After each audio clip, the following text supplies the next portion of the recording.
Journey to Lemora, Chapter 8. A Spark of Magic. Anyu stood at the cliff edge and stared out into the clear blue sky. We waited, but he only stood still. I shuffled uncomfortably, feeling numb in my fingers and toes. I looked at Nick, but he only shrugged at me, and Amber crossed her arms over her chest. Is something supposed to be happening? Amber asked bluntly. Do you feel it? The magic. You must learn to sense it before you can channel it, Anyu replied. He closed his eyes, and the gem in his forehead glowed brightly. I tried closing my eyes, but all I felt was cold. Could you summon that fire again? It's freezing up here, I asked hopefully. No. If you want warmth, you will channel the magical energy around you, Anyu muttered flatly. I held my key in my hand and concentrated. There was something there, faintly fluttering around me.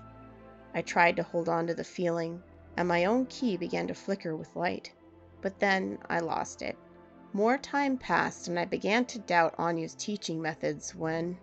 I feel it! It's warm, Amber gasped. To our surprise, she was the first to manage it. Then, a few minutes later, Nick claimed he felt it too. It's amazing, he sighed, smiling. Not wanting to be left behind, I concentrated harder. It was there, ebbing and flowing, energy all around us. I stopped noticing the bite of the cold air, and my numbness faded away. Then I felt it, the warmth. It filled inside my chest, and my key glowed intensely purple.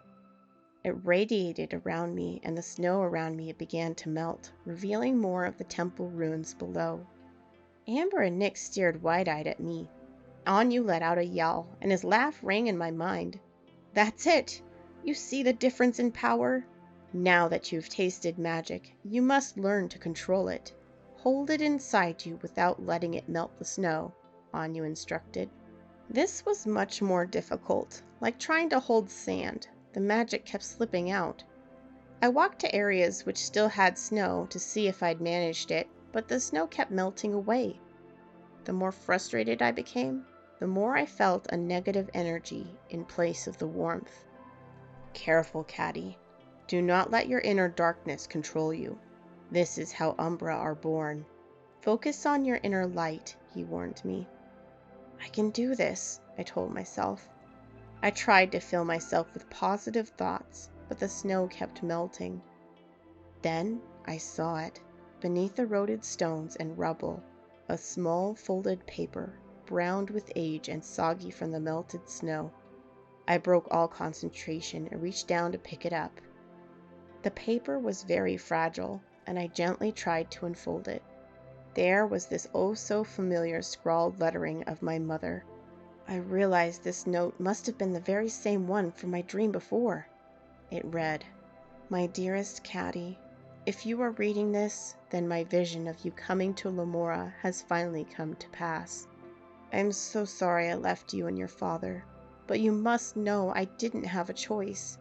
The truth is, Lemora has always been my home.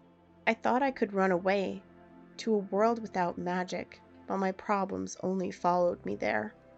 I even used my magic to forget Lemora ever existed, but instead it haunted me and drove me to obsession. I finally realized running away would never work. I couldn't risk the Umbra reaching you, defenseless without magic, so I returned home. I will do my best to fight the Umbra, but if I fail, the words became blurred and illegible from damage to the page. I never wanted this life for you two. No matter what happens, know that I will always love you.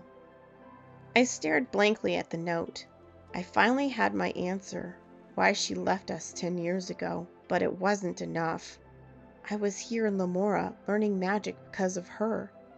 Why had she run away in the first place? I opened my backpack and pulled out the journal. I flipped through the pages and found where she had ripped this page out. There were more missing pages. The whole journal was written as if Lemora was an exciting expedition.